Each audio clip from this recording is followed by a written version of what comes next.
This is a nothing. Yes, did they play perfect? No, they still win. Yes. What are you doing if the Celtics win the championship? If the Celtics win championship, I might break my sobriety. I might act up. We did it! You got him. All the way. Celtics versus Heat. Celtics in what? 4. Celtics versus Knicks. Celtics in 4. Got Celtics in 4? Hell yeah. Use a vocab word from a couple years ago. It's mind-boggling. That's it, CRG. Let's go. What do you think tonight? You think I'm worried about the Warriors? I ain't worried about the Let's go, baby. 18, baby. Load up the boat. Why would you say that? Because I'm not. No, recently he's putting up games like.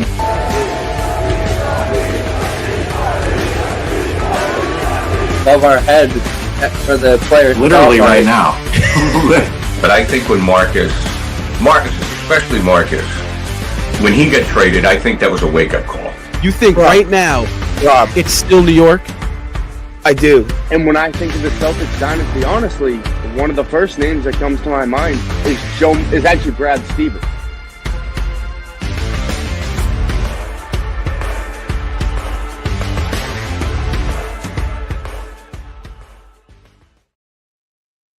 Woo! Man, We are rolling 6 in a row. Feels good, guys. I can't lie. It feels good. I know, right?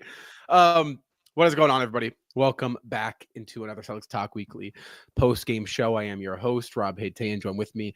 Here are my two co-hosts, Nick Franco and David Karras, guys, writer for the Celtics Talk Weekly. Guys, tonight, the Celtics, it wasn't pretty. Guys out of the lineup, shots not falling, but at the end of the day, excuse me, this team found a way to win. 111-101 is your final score from Toronto, guys. The Celtics, like I said earlier, now winners of 6 straight games. The Celtics, this is the first night of a back-to-back, kind of why you saw the long list of injuries tonight. Obviously, no Al Horford, no Luke Cornett, no Kristaps Porzingis, no Drew Holiday right there. That's 4 key players, rotation guys for the Celtics who are out, guys. However, again, the Celtics, they picked up a win. They're going to get back at it tomorrow night against Detroit. However, before we talk about all that nonsense, right, let's talk about tonight. Our initials, thoughts, reactions, takeaways from the 6th straight Celtics win. They are 3-0 post All-Star break. not the shiniest one of the season, but one of the more well-rounded ones of the season. And it's one of the types of performances you need to have against these lower echelon teams, lower ranked teams in the playoff standings, is be able to just control the game and play at your own pace. And the Celtics did that exactly to a T. And were really creating whatever offense they would like to. And shots were a little bit more conservative. They were kind of hucking up shots at one point of the game during the second quarter when it got a little chippy, one of the closer parts of the game. And then you saw the Celtics be able to expand that lead, getting some good contributions from Peyton Pritchard and Sam Hauser off the bench, which is a very positive sign, especially when you're giving guys like them more opportunities to play. And then the get ready group was out there for most of the third quarter. Not too much to write home about from them. We saw some rust and almost like that lack of chemistry from not being on the court with the team and not being really getting those NBA minutes. You saw them just maintain the lead, which was exactly what you needed to do. And then it was nice to see Jaylen Brown come in before the end of the fourth quarter and also be able to score a few times and contribute and really solidify that lead to finish off this game. Yeah, I mean, as you guys both just said, definitely not the prettiest win we've seen all season, but we'll take it. A win is a win. A lot of gross stats here that we're definitely going to go through. Obviously, the three-point shooting was not great. Turnovers a little bit over our tick, or our average amount of turnovers per game is a little bit uncharacteristically high today. But the thing I like the most today is that I thought we closed out every single quarter great. First, second, third, and fourth. We made the right plays defensively. I specifically think that stretch at the end of the third quarter with Peyton Pritchard and Sam Hauser cashing in on that 2-for-1 really set the tone for us to be able to go into the fourth quarter a little bit more breathing room. And then, as Franco just said, with Jaylen Brown coming in the start of the fourth quarter and knocking down shots, I think he had our first 8 points of the fourth quarter, and that kind of really put it out of range from that point. But I mean, give credit to the Raptors. They hung around all night. Very scrappy team. I don't know what Scotty Barnes' problem is with facing the Celtics this season. He loves to scream at our players and clap in our players' faces, but I give that team a lot of credit. And Scal said it a lot on the broadcast tonight. If they get their hands on one of these top picks next year, this could be looking a lot like what the Pistons are looking like this year, where they could be a lot more dangerous team at this point next year. So I'll give them all the credit in the world, but great job by the Celtics just showing that, making the plays that the defending champions should make and getting another win. And now they're up to winning 10 of their last 11 games. I'm with you. Not the prettiest win, like I said, right? We've all said it. But in a game which 4 of your key rotation guys are out, and you got like Franco said, you kind of got the second unit, third unit really even in. I thought they did a stellar job. Shooting wise, it was not the prettiest of nights, especially out of Jason Tatum. Pritchard, he was a timely knockdown shooter night, but still ugly shooting performance from him. But at the end of the day, guys, my biggest takeaway from this game, right now the Celtics are locked in. Defensively, they were on cue tonight. They really only had one slip up in that second quarter, and it was straps from there on out. And that's what you want to see against these lower tier teams. And that was kind of part of the problem we saw on that skid through December and January. Is defensively, they weren't showing up. They're doing that. And, when defensively the Celtics show up, they're going to be able to beat the Toronto Raptors when they shoot 29% from the three, right? And they shoot 15 of 51 and only get to the free throw line 8 times. And they kind of have a sloppy game, 14 turnovers, right? 6 of coming from Jay. So again, it's like, this tells me, was it a pretty win? No, but it's a win that is very common in an 82 game season. You're going to have these games where you're on the road with guys missing out of the lineup and you put up a poor shooting night. It's, can you show up on the defensive end of the floor? And they did that tonight. So overall, I'm with you guys, right? Feeling pretty good. You're going to have a nice, healthy and rested group of 4 coming back for the second night of a very, very challenging Pistons team. I'm very excited for that tomorrow night in Detroit, but can't complain, guys. Let's take a look at the lead tracker tonight. And I am actually going to complain about something because the Boston Celtics right now, as we take a look at the lead tracker, are just absolute. The past couple games, they have just been 2 seconds, 10 seconds, one ticker away from just from picking up a wire-to-wire win. We have not seen it, but they're essentially wire-to-wire wins. Now, guys, this trend of lead tracker here has been a common trend for Celtics games, a sea of green. Tonight, guys, the Celtics led by as many as 17 points. However, the Toronto Raptors, guys, they made a valiant effort in that second quarter to get it back to a close game. They made it a game, and then it was just all Boston from there. Toronto really couldn't get this lead within 6 points from there on out. Boston did a great job at controlling this game, guys. For you, when you look at the Celtics tonight especially, but over the past kind of 15 games, we've seen them pick it up. What to you guys has kind of, been the cause of what we are seeing of this new trend on the lead tracker? Just a sea of green. Teams make a run, but the Celtics, they punch them in the mouth. And that response factor that they've been able to develop, I think that was something that they were really lacking. It was usually during those types of games, you would see the Celtics somewhat wave a white flag in games like this. If Toronto started to make a run and somehow got up to like a 5 or 10 point lead, you would see the Celtics kind of sit back on their hands a little bit, or we'll get them next time type of mentality. But that's kind of shifted heavily before the All-Star break. You see these guys getting off to hot starts and really starting to feel that confidence that you have seen the Celtics play with before. They're getting the looks that they want to, and you're really relying on your top 2 players, Jason Tatum and Jaylen Brown. When you have Jason Tatum playing at such a star level, being able to contribute, having a season high 11 assists. It opens up the floor for the team so much, and that's when you're starting to see these performances from Derek White. Derek White coming back after a great game last game and continuing on the stretch that he's been having, and he's been one of the major benefactors from the performances we've seen, and also Jaylen Brown stepping up huge tonight, being able to find those open looks when Jason Tatum was struggling from the floor. That's exactly what we look for from Jaylen Brown. When Jason Tatum isn't hitting, it's usually Jaylen Brown, the first person to step up to the plate and take full advantage of it.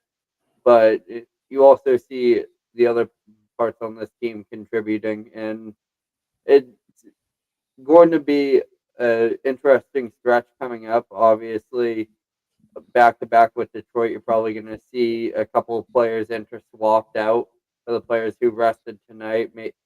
Maybe Jaylen Brown might be out if we hear more updates, but it seemed like he was nursing his injuries and was able to just get out there just to get his confidence out, and also just prove that he's still feeling good, and that was probably his decision. But a lot of good to take out this stretch, and the way I see the Celtics continuing to build on it is just continuing to get these stellar performances out of the starting lineup. For me, the biggest things are, I mean, obviously it helps the Celtics are hitting more shots and they're a lot more efficient shooting wise in these last 15 games, attributing to this most recent 10-1 stretch. I mean, it's been well documented that Hauser for the first part of the season was struggling from 3-point range. You know, he shot 42% from deep last season. At one point this season is all the way down to 35%. And I honestly think he's been playing very well so far to start off the calendar year of 2025. He's put together some solid games, and even if he's not hitting a ton of threes, I'm going to use the word you used earlier, Rob. They're timely threes that he's been hitting lately, definitely. And even a guy like Derek White, it's been talked about the last few days, him finding his joy, him getting his joy back in the gym, him having a lot more fun, him playing a lot more freely, him hitting more shots too obviously helps. Right. And I mean, I think the biggest thing is, and this could be a debate, Scal brought this up in the Spurs game right before the break, and I don't know if I necessarily agree with this, but he thinks that Jason Tatum's playing the best basketball of his career, just not only scoring-wise, but playmaking-wise. And right, I would definitely say I think he's playing the best basketball of his career playmaking-wise. Like, I've never seen Tatum look so good at being able to make the right play, make the right pass, and it seems like it's becoming a formality lately that he's going to finish a game with double-digit assists. So, you know, we could argue all night long, and this could be a whole 3-hour podcast talking about Jason Tatum's usage and all that, right. and should the Celtics be using him even more than they already are. But I think he's just opening up so much more for us playmaking-wise, and you know, we don't need him to go out there and score 30, 35 points. We can have him score 20, 25 points if he's dishing out 10, 12 assists. So it's just all clicking on all cylinders right now. And I mean, it helps too. I mean, yeah, tonight's a bit of an outlier, but it helps when our top six is mostly getting reps in together consistently. I mean, yeah, Porzingis missed tonight. Holiday's been getting a lot of rest in the last couple of weeks, but most of our top six, I feel like, has been playing together, and obviously that was tough the first 20 games of the season, and even right when Porzingis came back, because it felt like right when Porzingis came back, he was missing every other game due to some nagging injuries. So, you know, we all knew this was coming, and it's going to take them being able to get into a rhythm for them to fire on all cylinders, but we're seeing it coming into action, and it's great to watch. It is, and you know, you look at Boston, and first of all, this is a game you want. This is a game you want. Porzingis, Holiday, and Horford, you want them out. This is a game like we saw tonight. Boston played pretty poorly tonight overall, right? Offensively, and they still won the game. But this is a game where if Boston shows up, they come ready to play. They're going to 9 out of 10 times beat the Toronto Raptors, right? Even with those guys out of the lineup. And that's no disrespect to Toronto, because Toronto, they played hard tonight. They're a scrappy team. David, I agree with you, and Scal on the broadcast. This is a team that could honestly be set up pretty nicely in the next 5 years. I really don't think this is a 14-win basketball or 18-win basketball team. They are a very tough matchup. With that being said, Boston's in a different tier, and this is a game that you can absolutely come in. So from that side of things, right, is it a little bit annoying? These guys don't get to play and keep that rhythm going. Yeah, maybe. But again, when you talk about playoffs and sustaining health with this team, which right now looks to be like the X factor of this team potentially going back to back, are they healthy come playoff time? You're going to look back on these games and think, oh, that was smart. Thank God we did that. The Tatum point you brought up is a great point. Because I think it needs to be looked into right now. And we've talked about this on the show. I want to say right before the All-Star break of, Tatum putting it all together finally. And we've seen the growth of Jason Tatum firsthand in his first 7 seasons between the scoring, then really getting downhill. He put size on, he became a dominant interior presence. And then in 2022, he kind of put together, the defensive side of things under Ime Udoka. And then 2023, we saw just a scoring outburst. He kind of set himself aside from the rest of the league in terms of dominant scores. And then last year, we saw him slowly but surely, become that playmaker we knew him to be. This year, Tatum's been a different beast, guys. And we've seen all aspects of his growth, the defense, the 3-level scoring, the playmaking, the leadership. We've seen that all kind of come into one. And for me, I would agree with Scal. This is, excuse me, the best version of Jason Tatum that we've ever seen. And, Tatum draws so much attention, Franco, to the defense that it opens up everything for guys like Derek White, for guys like Sam Hauser, guys like, Peyton Pritchard, right? Who kind of, that helps them, right? That takes the burden and the pressure off of them, because we know what Jaylen Brown can do, right? Tatum getting double teamed doesn't, Brown can do his thing, but for those other guys, Franco, just how big is that for them? Well, it's huge. You look at it last season, obviously that's the, I would call that the golden standard for what you want a season to look like, because of how well everything was flowing, especially on the offensive end. And you saw that a little bit more.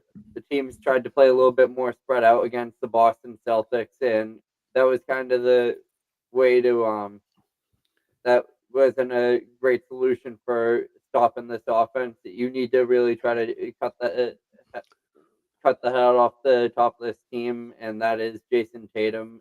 But once you do that, there's 4 other all-star caliber scorers on this team, and players that can find their own way to the basket. You look at players like Drew Holiday and Kristaps Porzingis when he's healthy and he's in the picture. That is something that the teams haven't been able to figure out yet. When Kristaps Porzingis is on the floor, Jason Tatum is on the floor, and Jaylen Brown is on the floor, it opens up so many looks. The pick and pops, the pick and rolls that they've been able to initiate and be able to take full advantage of it. When mismatches are created, which are bound to happen when you're facing the Boston Celtics, because of the fact that you have 2 such versatile guards that really will draw the attention of your wings or even your center, because of the way the Celtics have been playing their defense and having Drew Holiday match up usually against the larger player on the court when they're running his zone. Right. It's been something that we've seen a lot of attention.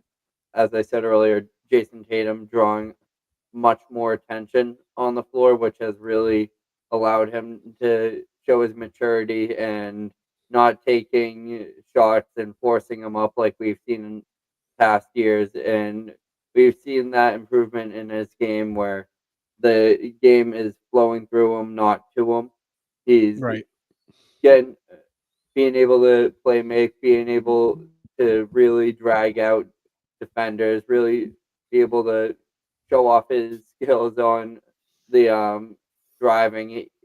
his presence in the paint has improved significantly, and that's when the Celtics aren't playing well. Is when Jason Tatum is avoiding that and taking those sidestep threes, isolation, just chuck up shots that we were harping on for a whole month. But now you're starting to see him look for those other options, be that triple threat, being able to shoot, pass, and drive right by the defenders. And we haven't seen a team really find a way to stop it since the Celtics have flipped the switch.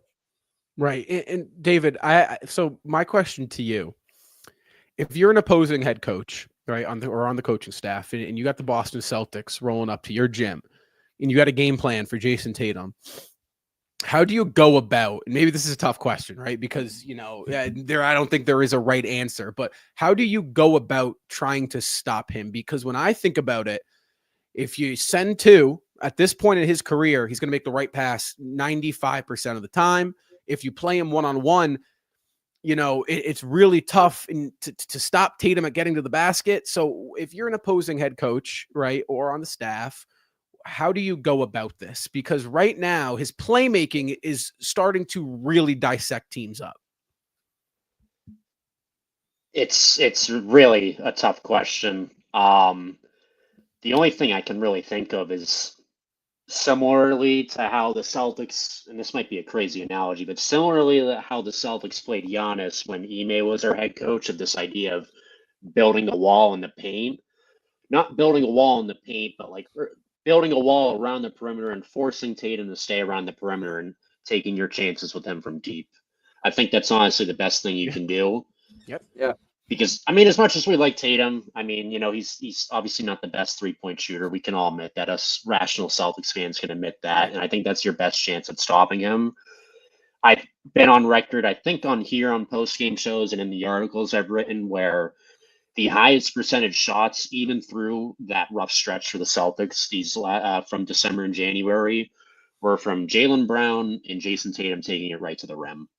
Like, those are our two best players, and anytime I felt like they took it to the rim, it was a very high chance that shot was going in, because they're both just so good, A, running in transition, and B, just imposing their will right around the basket. So it's like the old saying in sports when it comes to guarding star players or how to defend a star player in any sport: you can't stop them, you can only hope to contain them.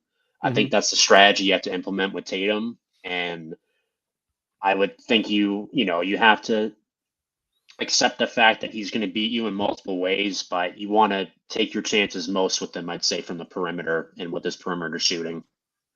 I would agree. I'm going to disagree with you on this. I don't think Jason Tatum's a poor 3-point shooter. I think Jason Tatum has some poor shot selection. Which is, again, he's Jason Tatum, right? He fortunately or unfortunately, however you want to look at it, he's earned the right to take what shot in the moment he thinks is a good shot, right? Whether it's a heat check, whether it's a sidestep, right? There's no other guy on the team, maybe Jaylen Brown, that I feel comfortable taking that type of shot. I would agree with you on the wall, because you look, and it's funny because, for me, I think what teams need to start kind of figuring out, and maybe they will, and this is kind of a version of the Celtics we haven't seen before. This really wasn't part of it, but not to this degree of Tatum running the show, in terms of what happens in the playmaking. But I don't think you can send two or apply. You can't, because but quite frankly, I think the Celtics are actually at their best when that's happening. I think when teams are so focused in on, okay, we cannot let Jason Tatum beat us tonight, is playing right into what the Celtics are trying to do. I think really It's like, right, and we know how as good as of a scorer Tatum is, but it's kind of like, I think what Boston's doing right now is, listen, they're going to be so focused, and Brown's starting to develop that too. They're going to be so focused on these two guys, and in particular, Jason Tatum. We got to stop him.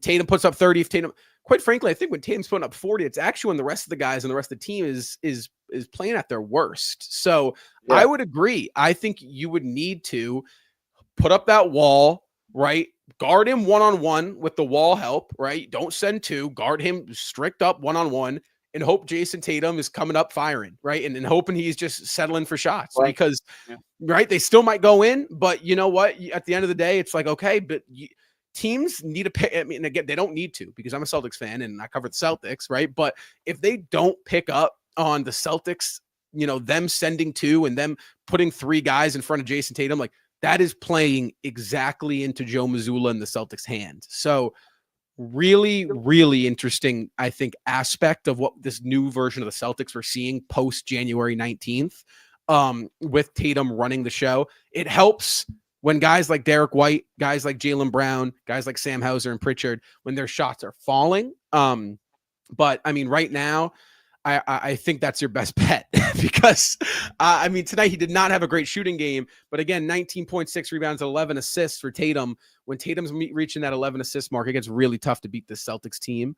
Guys, his running mate, his co-star, Jaylen Brown, he was our SeatGeek player spotlight tonight, and it wouldn't feel right to go any longer without giving him his recognition, guys. Before we talk about Jaylen Brown, though, I do want to give a quick shout out to the sponsor of the post-game show, SeatGeek. SeatGeek is the best ticketing app out there on the market, guys, and the Boston Celtics are currently rolling in an attempt to go back-to-back in a title defense year, guys, and there is no other time than right now that is the best time to go watch the Boston Celtics live. So, guys, whether you're trying to see the Boston Celtics or any sports team or any live event, guys, SeatGeek has you covered for the best tickets in the game, guys. At checkout, use code Celtics Weekly for $20 off your first purchase. Again, Celtics Weekly, that link will be at the top of our description down below. And again, a huge shout out to SeatGeek for sponsoring the post-game show. Guys, Jaylen Brown, let's talk about him because he went down in that third quarter with what looked to be an apparent hip injury. He sat for the last 7 minutes in the third. He was getting loose there before, during that TV break at the end of the third quarter. We saw him, and David, like you said, he was an absolute animal for the Celtics to open up that fourth quarter. 8 straight points. He finished with 24 points on the night, 5 rebounds, 4 assists. He grabbed a steal as well, shooting a very efficient 10 of 18 from the floor. Couldn't find it from behind the arc, but still had it from inside the arc, guys. You look at Jaylen Brown, you look at what he did tonight. We talk about so much on Jason Tatum in just how dangerous he can be. Sometimes it feels like Jaylen Brown gets left out of the equation. Tonight, he was in the forefront of what the Celtics were doing, guys. What did you like and what did you see out of Jaylen Brown tonight? Just a strong-willed performance from him. Not many other NBA All-Stars would have came back into the game after dealing with an injury, especially against the Toronto Raptors. I think that shows a lot of character, especially coming back out of the tunnel.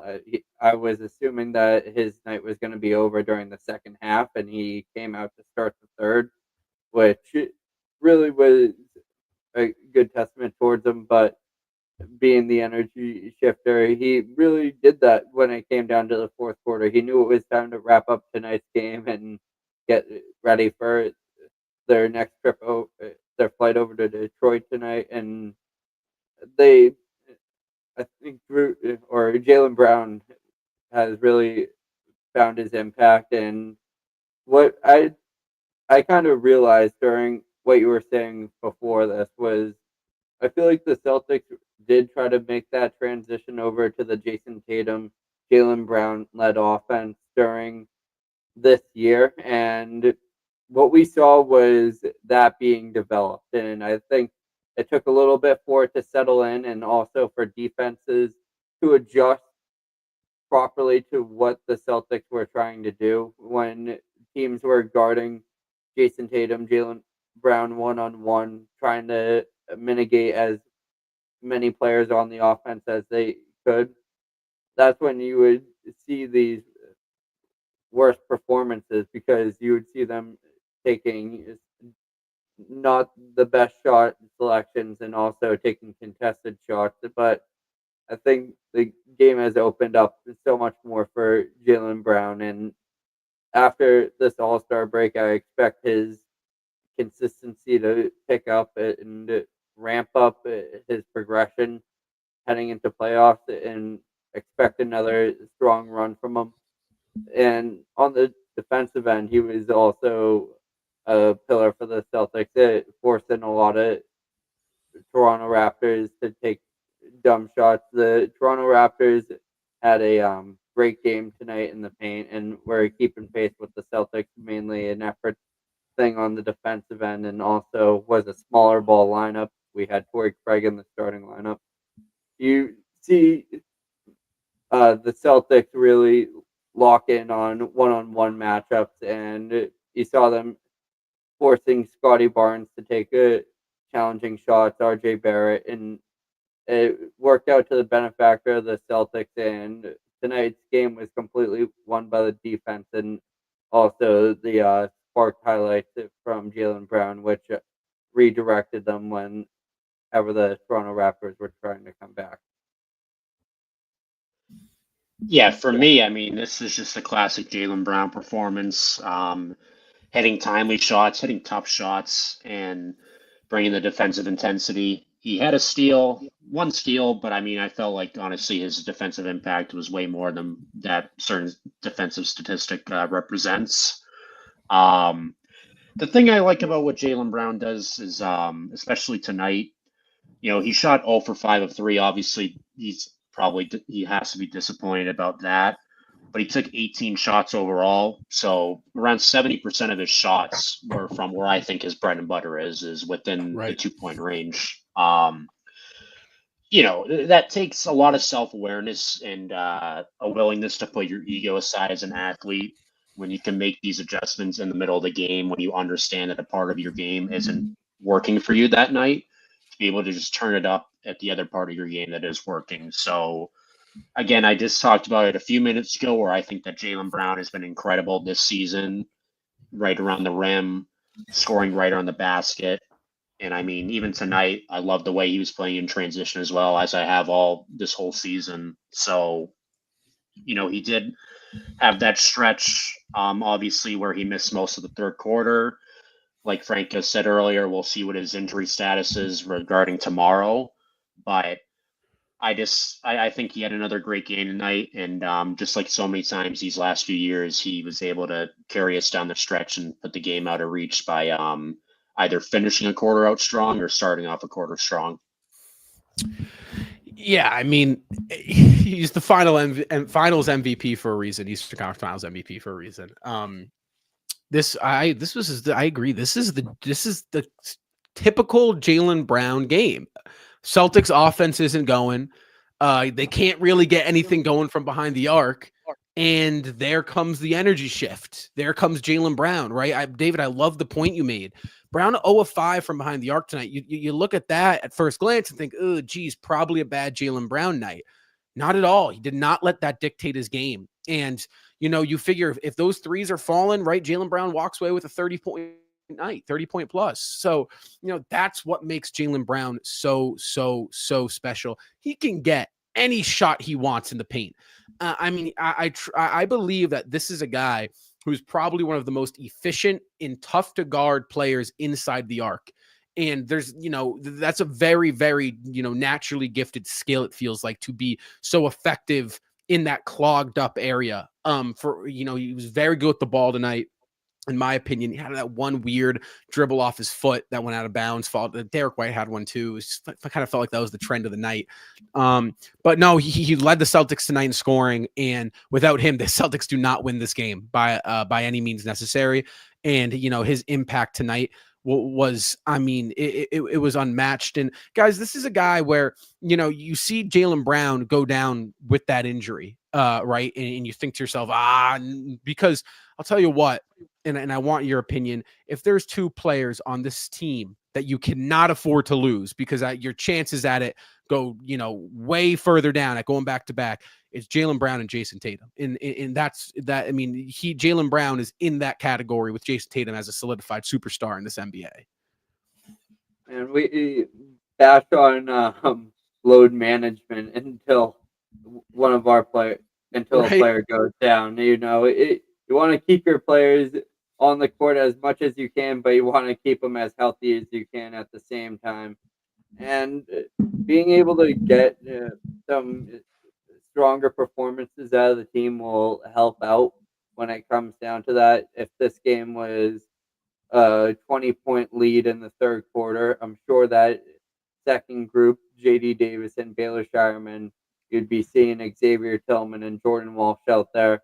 You'd be seeing those guys just cruise on out through this win. But you saw the Toronto Raptors kept a valiant effort in this game and were trapping on the ball, forcing turnovers at the beginning of the fourth quarter. So it didn't really allow for your players to get the rest that they probably desired. I bet you Jaylen Brown will probably not play. I think there's a good chance that he'll play, but I'm not the team doctor, so I'm not going to jump to that conclusion for him.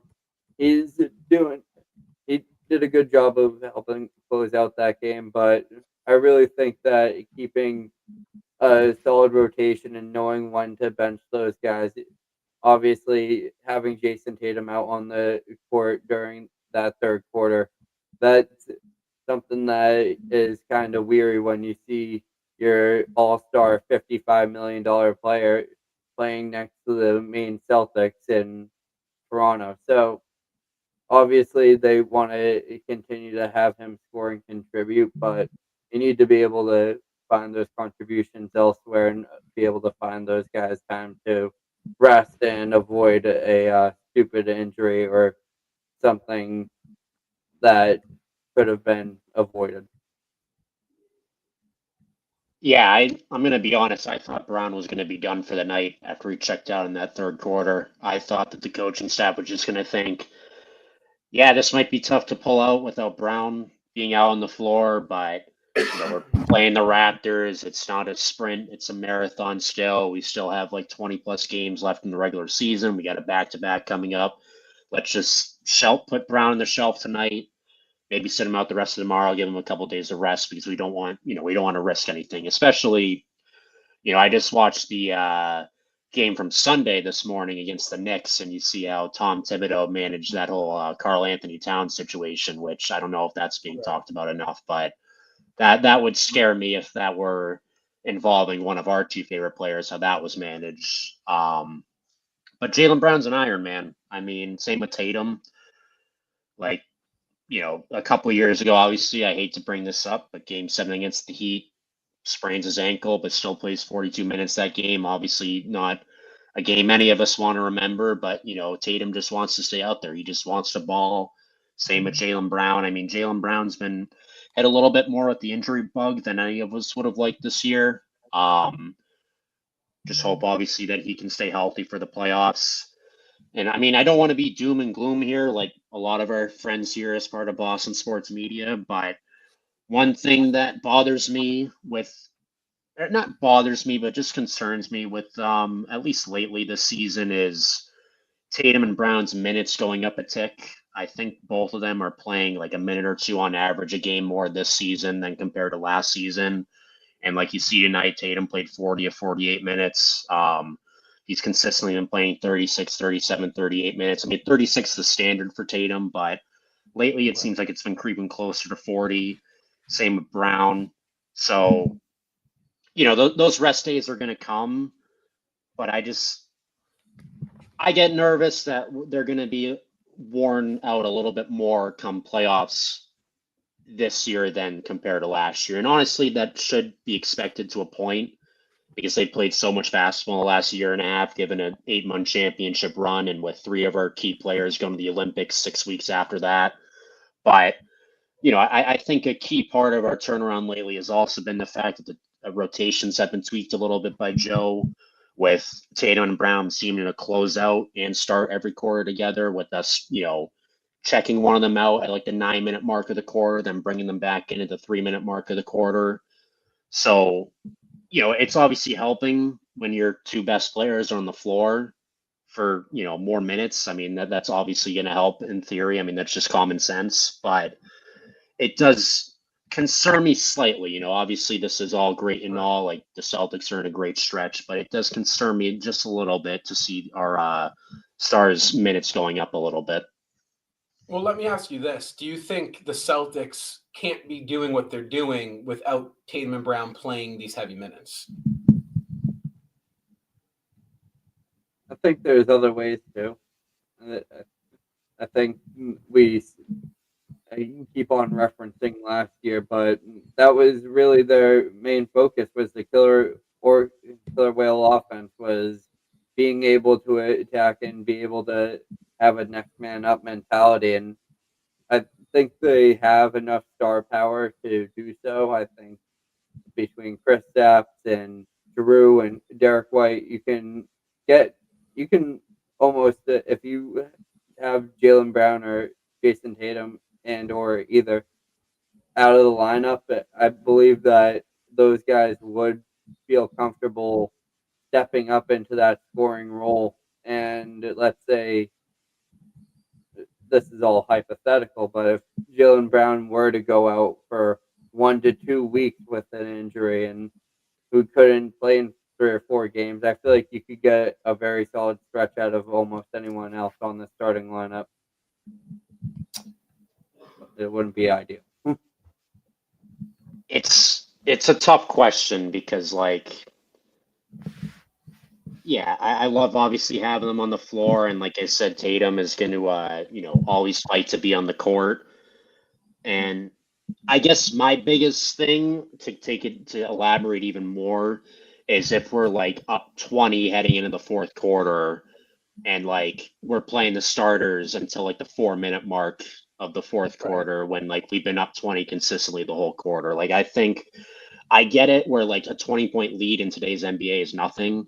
And I'm sure, Joe and the coaching staff are very mindful of that. Like, they just want to go for the jugular, keep our best players out there, especially when they're, red hot. Like, I mean, I think Tatum played I want to say when we played Miami a couple Mondays ago, Tatum played like 20 straight minutes of game time, which, you want to feed the hot hand. Jason Tatum's a younger guy at 26 years old. Like, he can absolutely do that.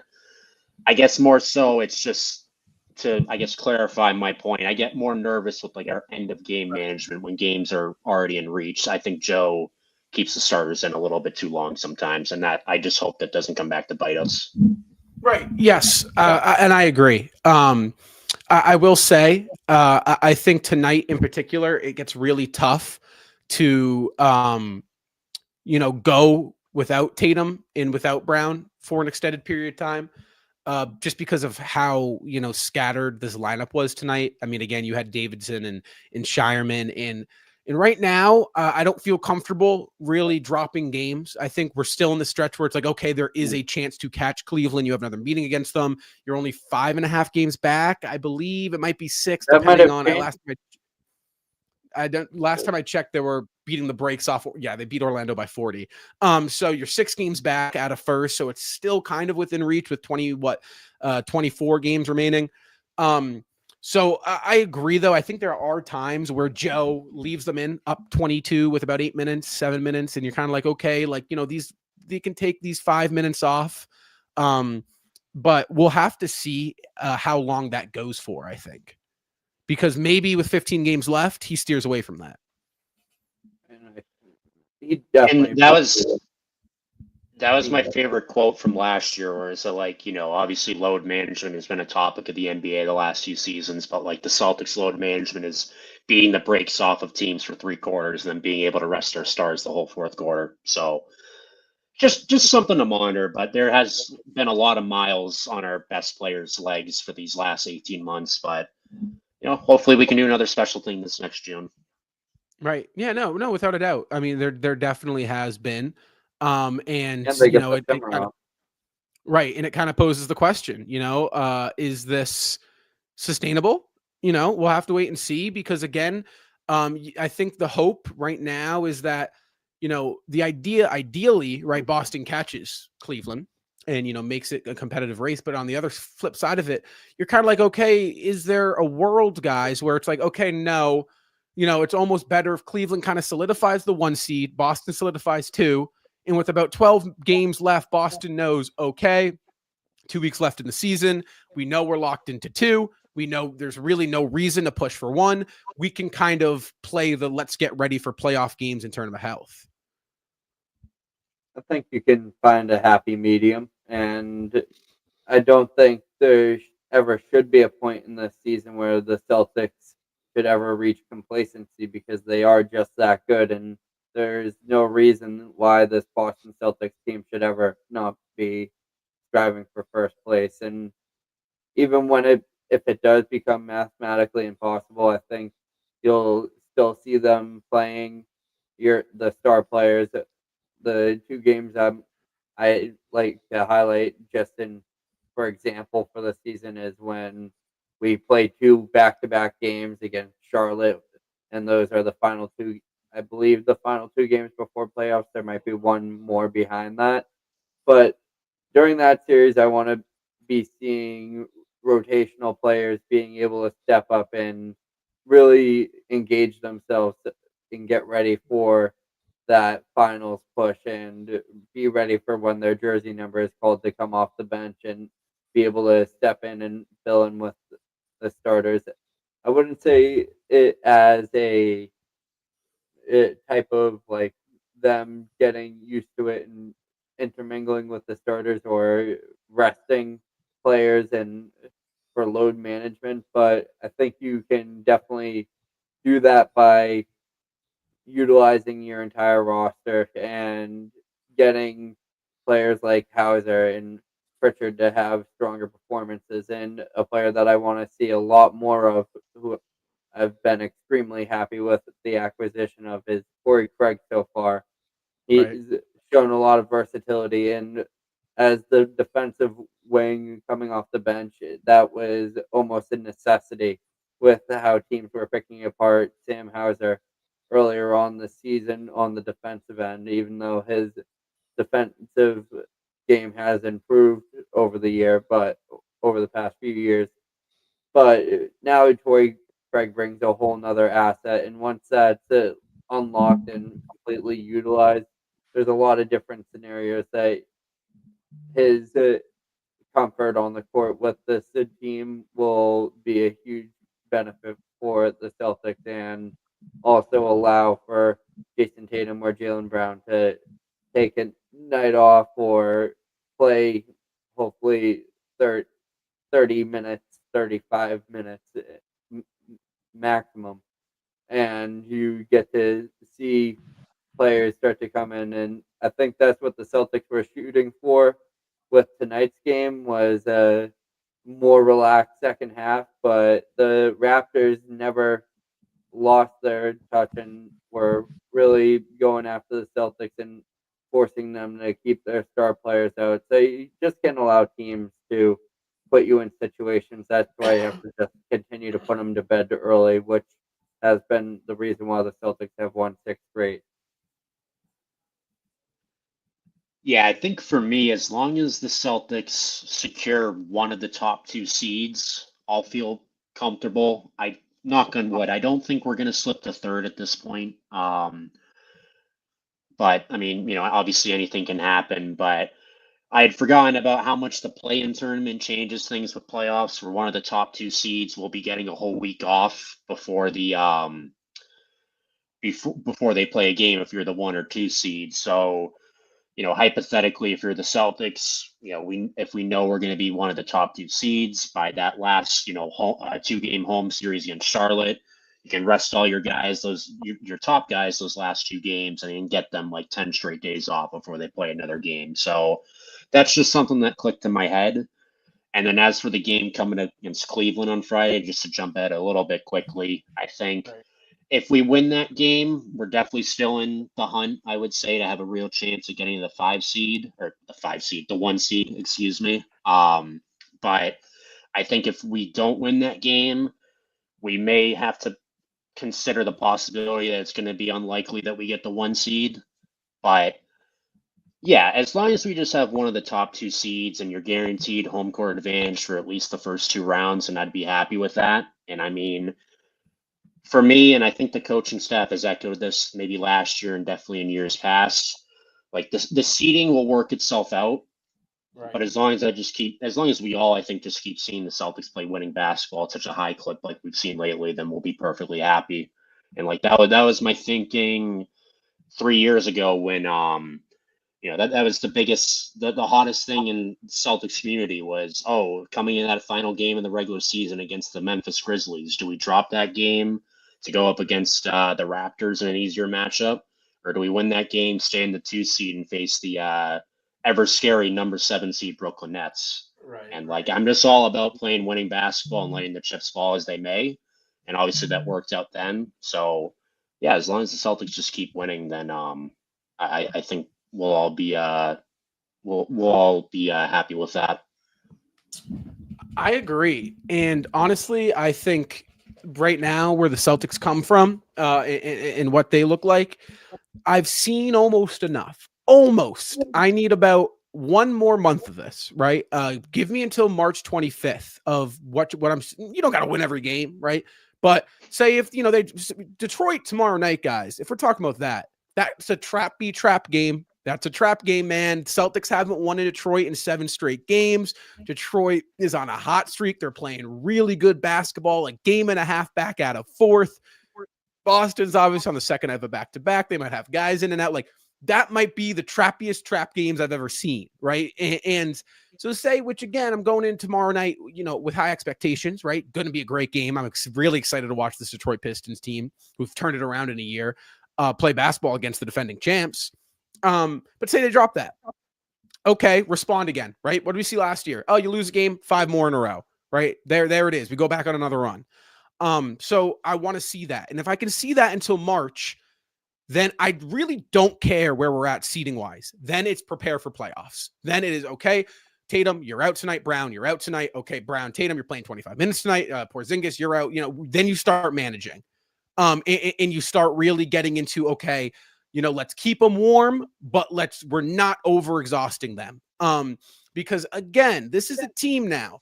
It is a real possibility that they just gas out, right? I mean, this is a team that went 100 games into the NBA season last year. 3 out of their top 6 players went out into Paris and competed in the Summer Olympics. They had that early start to the NBA season out in Abu Dhabi, which added an extra week of basketball. I mean, there's a good chance that this team comes into the playoffs and by round 3 or the NBA finals, we've seen it before. David, you talked about that 2022 year, that team in the finals, right? One, they, were over, Golden State had more experience, but 2, you could tell they were gassed. Tough 4 games against Brooklyn, a tough 7 against Miami and Milwaukee. What does that lead to after a second half of the year where you had to go every single game? They got gassed, and you can't see that this year with the Celtics, and you don't want to, and I do think there's a possibility of that. So again, back to my original point of what you can't control what Cleveland does. You can't control if Cleveland could go 20-1 in the next 21 games, right? They could, and you can't control that. What can you control? Play winning basketball, Franco, and that's what the Celtics need to do moving forward. Yeah, heading into Detroit tomorrow, you're going to be looking at a different roster, and Detroit, as we've been singing their praises, Justin is actually switching over to become Pistons Rising on Instagram, but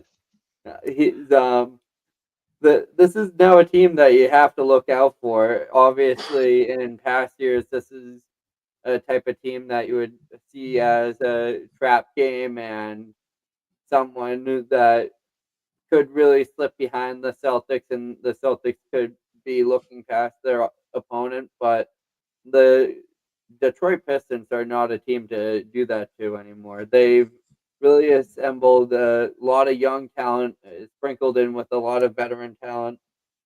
They are going to do a lot more when it comes down to building this team, especially depending on if they get draft picks in the lottery this year, so they can continue to grow that team. But I think you're going to see a good challenge, and hopefully you can get some performances out of Jason Tatum, and I think you would probably end up seeing a great game out of Kristaps Porzingis or a Drew Holiday tomorrow night, just to kind of even out the weight load for Jason Tatum and Jaylen Brown, so there's not really that dependency on them to really exert themselves, especially heading into the premier matchup against the Cleveland Cavaliers. I think you got to go all in on Kristaps tomorrow night. I agree. I think you need to really use him in high usage rates. Detroit's a team, right? They've been playing some really good basketball. Their forward play is great, forward and guard play. They got Cunningham, they got the Thompson twin, they got, they have a lot of size out there in that wing guard area. You flip it down low, and Duren is a great big man. I'm a big Duren fan, but again, Tobias Harris, Azar Thompson, Cade. I mean, these are guys that are really wing guard centric. Go to the big man down low. Yeah, I think the Pistons are 15 deep if you really look No, at they their are. depth chart. And you got Isaiah Stewart as well. So they're small. They're one of my big. I mean, Duren's 6'9", Stewart's probably 6'8". Use the unicorn, right? You don't stretch him out this game. This is a game where he's not fading out. He's rolling to the basket. Get K. I want to see KP take 20 shots tomorrow night. I do. If I see the first play, like it seems like the Celtics always run with KP just shooting a three with 11:40 left in the first quarter, it's like what are we doing? Yeah, I mean, right, exactly. Just have him shoot over Duren. Like, don't overthink it.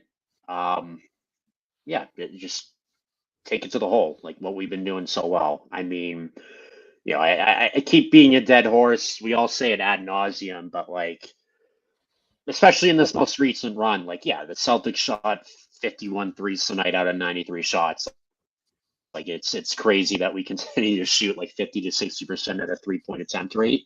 But I don't have any complaints with the shot selection lately. Like, I think we're, mixing it up a lot. I liked how it was against New York. There's a few shots here and there tonight that I didn't love. Probably, I shouldn't say a few, probably more than a few that I didn't love. But, I mean, the shot selection is, there's more than meets the eye, I guess, with the shot selection if you look at the stat sheet. And I mean, as long as tomorrow night, I'm all for that. Just go through Porzingis, get those mismatches. And then when everyone collapses on him in the paint, maybe you'll get someone open from three. So, right. I would, and last season,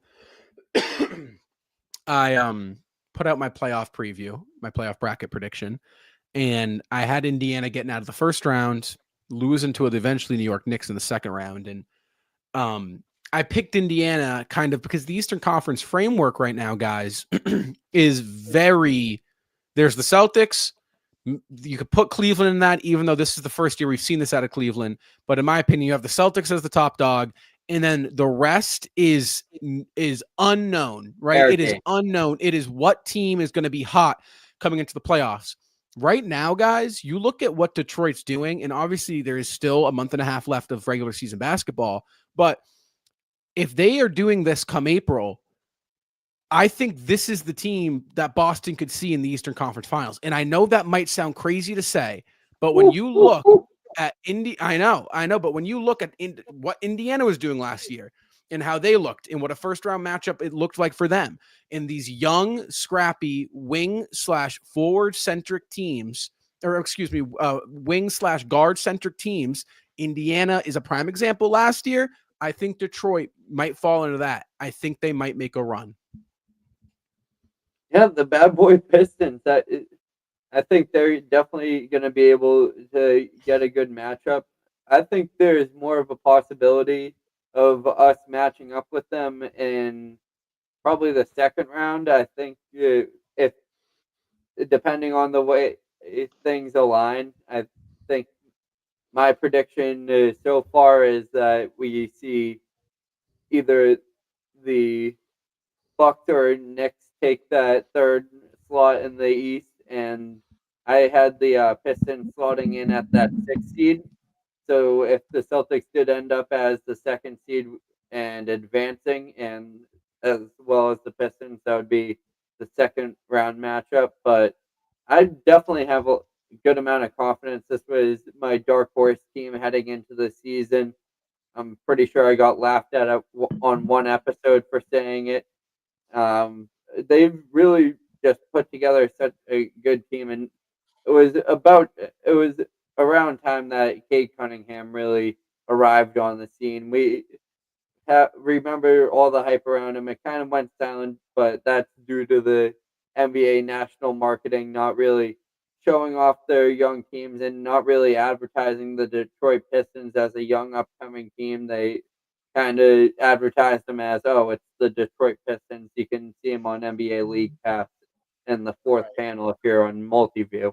And they're just a team that's going to continue to get better, as I said, with time. And also the fact that they added veteran prison to create a perfect equilibrium of win now and build for the future. Right. So I see your vision a little bit with us maybe going up against the Pistons in the Eastern Conference Finals, but I saw it more going back to the Pacers example of that happening last year, only for the sheer fact we played the Pacers 5 times, I think, last year, and they beat us twice, but they played us well in 4 of those games. We had that 50-point win against them, but yeah, that whole regular season, I was thinking this Pacers team could make a run. And I will say, I mean, do either of you guys know, have the Pistons taken down? I know they haven't beaten us this year, but have they taken down the Cavs or the Knicks at all? Do you guys know? I remember they made it really close with the Cavs.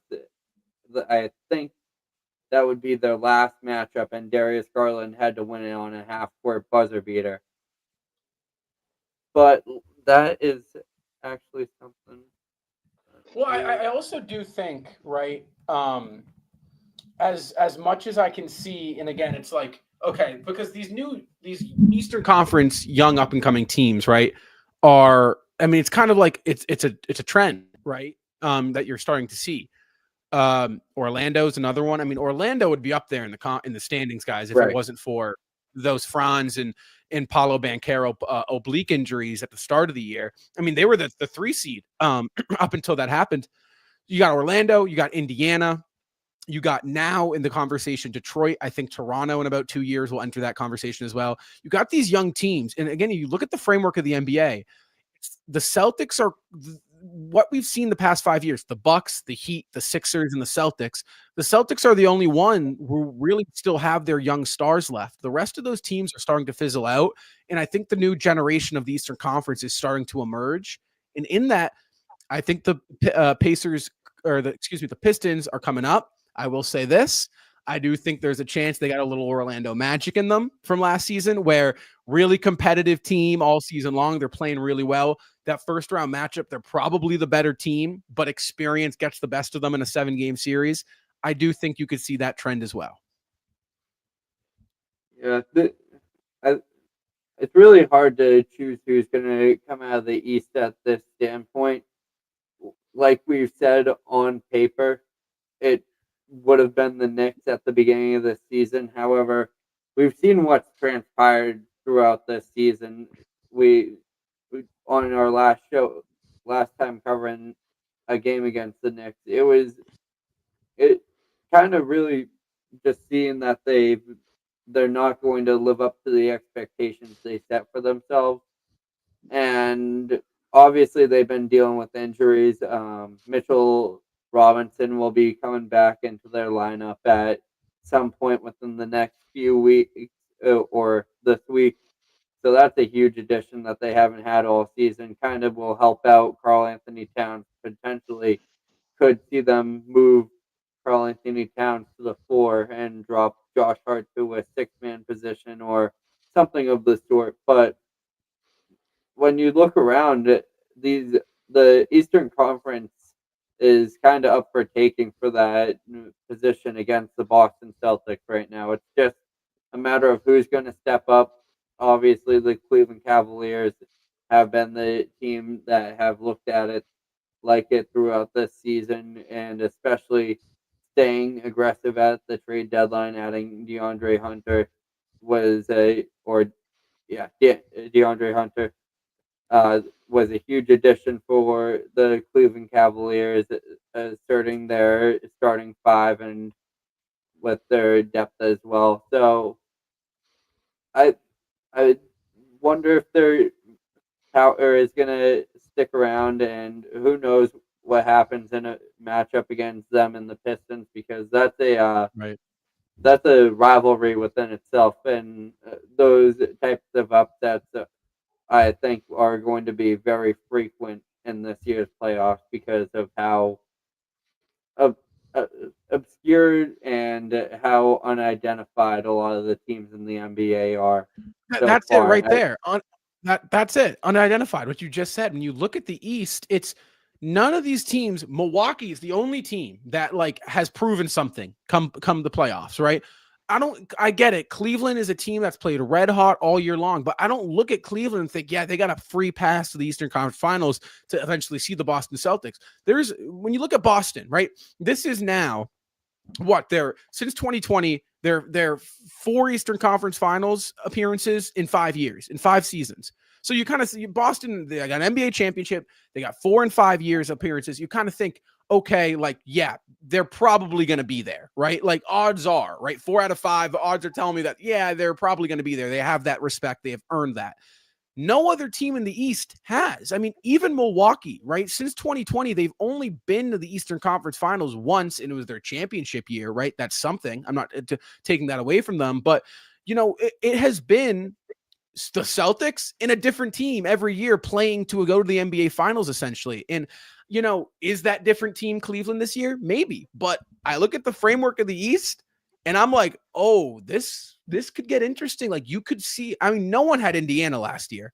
No one did. In the year before, no one had Miami. And I really do think that you look at the East, it's super vulnerable, and it is up for grabs. That second spot to play the Boston Celtics, that is up for grabs. And I really don't think Cleveland is this runaway juggernaut favorite to play the Boston Celtics in the Eastern Conference Finals. I don't.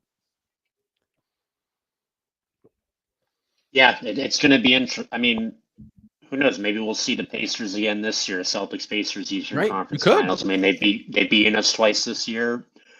I see, again, I'll repeat this. I see division with the Pistons. I think if they beat us tomorrow, I'll see it even more. I just need to see them to beat one of the top dog teams. But absolutely, that could be a Cinderella team in the East, like we saw with the Hawks a few years ago, the Heat a couple of years ago, and then the Pacers last year.